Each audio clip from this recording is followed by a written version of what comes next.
My last track race in college. Sam asked, no, but genuinely what happened? It was going so good. Until it wasn't. I would definitely not recommend anyone doing what I did that day. It was the day of the Mid-American Conference 10,000 meter final. I was ranked close to last in the field, but I was feeling quietly confident. I knew I could do better than that and score some points for our team. Now here comes the problem. I thought that I was too heavy. What did he say? I weighed 76 kilograms at the time, but I believed my race weight was about 72 kilograms. Because in running, the heavier you are, the more weight you have to carry around the track.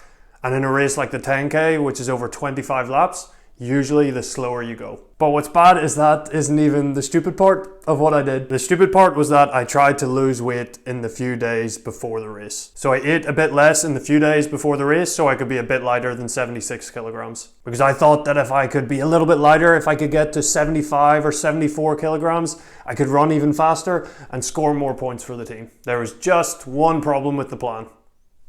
It was stupid. One of the obvious challenges about the 10K is that it's a long race. It's 25 laps around a 400 meter track. And at the time, I would be doing that in about 32 minutes. That is a lot of energy and a lot of calories. And now we're getting close to the heart of the problem. The race starts and I tuck myself into the middle of the pack. I know there are a lot of athletes that are a good bit faster than me and nearly everyone is ranked ahead of me. But if I can stay in the pack and in the mix, I know there's a good chance that I can finish top 7 and score points for my team. The race starts at quite a gentle pace. It is a very windy day and no one wants to go to the front and take that wind head on. Towards the middle of the race, the pace starts to quicken. A few of the fastest athletes have had enough and go to the front. The pack follows, with me still tucked in the middle. Then the pack becomes single file as the pace quickens even more, and I begin to struggle. It feels extremely hard to keep this pace up, and I don't know how much longer I can do it. And other people around me are struggling as well. I just tell myself, make it 50 more meters. Just make it 50 more meters. Over and over and over and over again in my head. I don't have to make it to the end of the race. I just have to make it 50 more meters. My legs and my lungs and my body were just screaming all over, and there were still many kilometers left to run. But all I was focused on was making it 50 more meters. Eventually a group of 4 break away at the front, and then there's a group of 3 which I'm in, and then to my surprise, everyone else starts to drop off the back. My body was still on fire and not in a good way. 50 more meters, make it 50 more meters. The laps tick down.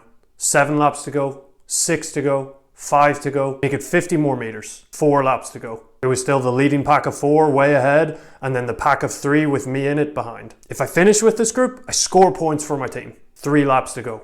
Make it 50 more meters. That's all, 50 more meters. 2 to go. With just over a lap to go, I noticed the 2 other people in my group of 3 begin to slow down. And I think, well, screw it. It's 450 meters to go. I am in a world of pain. What difference a little more going to make? And then I start to pass them. 400 meters to go. I'm in 5th. I'm scoring major points for my team and way more than anyone expected me to score. I wasn't even ranked to score any points. 350 meters to go. The gap between me and the people I just passed is beginning to widen. 300 meters to go. Holy moly, I am in a world of pain. 250 meters to go. Something's not right. Say, hold up, wait a minute, something ain't right. 200 meters to go. What is happening to me? I start to hinge forward at the hips, very slightly at first, and then a bit more, and then a bit more, and more. And with 150 meters to go, I'm basically parallel with the track. I'm just trying to stay upright. My legs are pointing down and my body is facing towards the ground. 100 meters to go, I'm desperately trying to stay upright. I am basically swimming at this point. And then it goes black. Next thing I know, I'm on my hands and knees and everything is on fire. Trying to move an inch was agony. But the finish line was only 80 meters away, so I got crawling. I crawled and I crawled a bit more. I don't actually remember why, but at some point I tried to get it back up to my feet. It was a bit of a struggle, as you'll see in the video. I took my sweet time, first onto my feet and hands, and then up to the feet. Woohoo, steady now there, mister, almost taking out another runner, but we are up on our feet. I remember each step that I was taking was a massive effort. Hardest 80-meter walk I've ever done. I also remember one of my coaches on the inside of the track. You'll be able to see him in the video, but he was like, just step off the track. And I was like, what? And he was like, just step off the track. And then I was like, understood. And I was like, why? And then I kept walking away. I remember people clapping on the inside of the track and on the outside of the track and feeling a little bit awkward because they were clapping a guy that was struggling to walk, but it was appreciated all the same. After what felt like many miles of challenging walk, I eventually cross a white line in front of me, give the crowd a wee clap to say thank you, and then I start making my way over to the side of the track. And then the nice man that was walking beside me was like, "Hey, you haven't finished yet. Gotta keep going. The finish line's just up ahead." So I kept walking a little bit more and eventually crossed the finish line. Yay! So as a wise man once asked, what the f*** happened? I believe it came down to two things. The first being, I pushed my body to its limit, which is pretty damn cool. But the second, I ran out of calories to burn. Any of these clips look familiar? Seen just within sight of the finish line. Her body has run out of fuel. No calories to burn. Systems shutting down. I think I ran out of calories because, like I mentioned at the start of the video, I didn't eat as much as I normally would in the days before the race. The energy stores in my body were depleted, and as a result, I didn't have any calories left to burn. And with any machine, if you run out of fuel, it'll stop working. And that's exactly what happened with my body.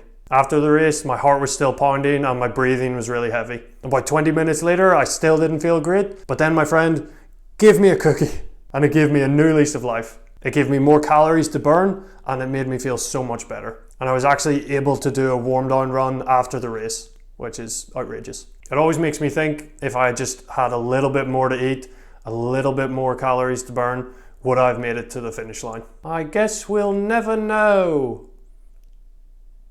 I'm Ryan Sharkey, and this is the page for the Student Athlete Survival Guide, which is the online course where I share the mistakes, lessons, wisdom, and more on how to get the most out of your college experience and how to truly thrive as a student athlete. Check out the link in bio if that sounds of interest to you or anyone you know. Thanks for watching, and speak to you soon.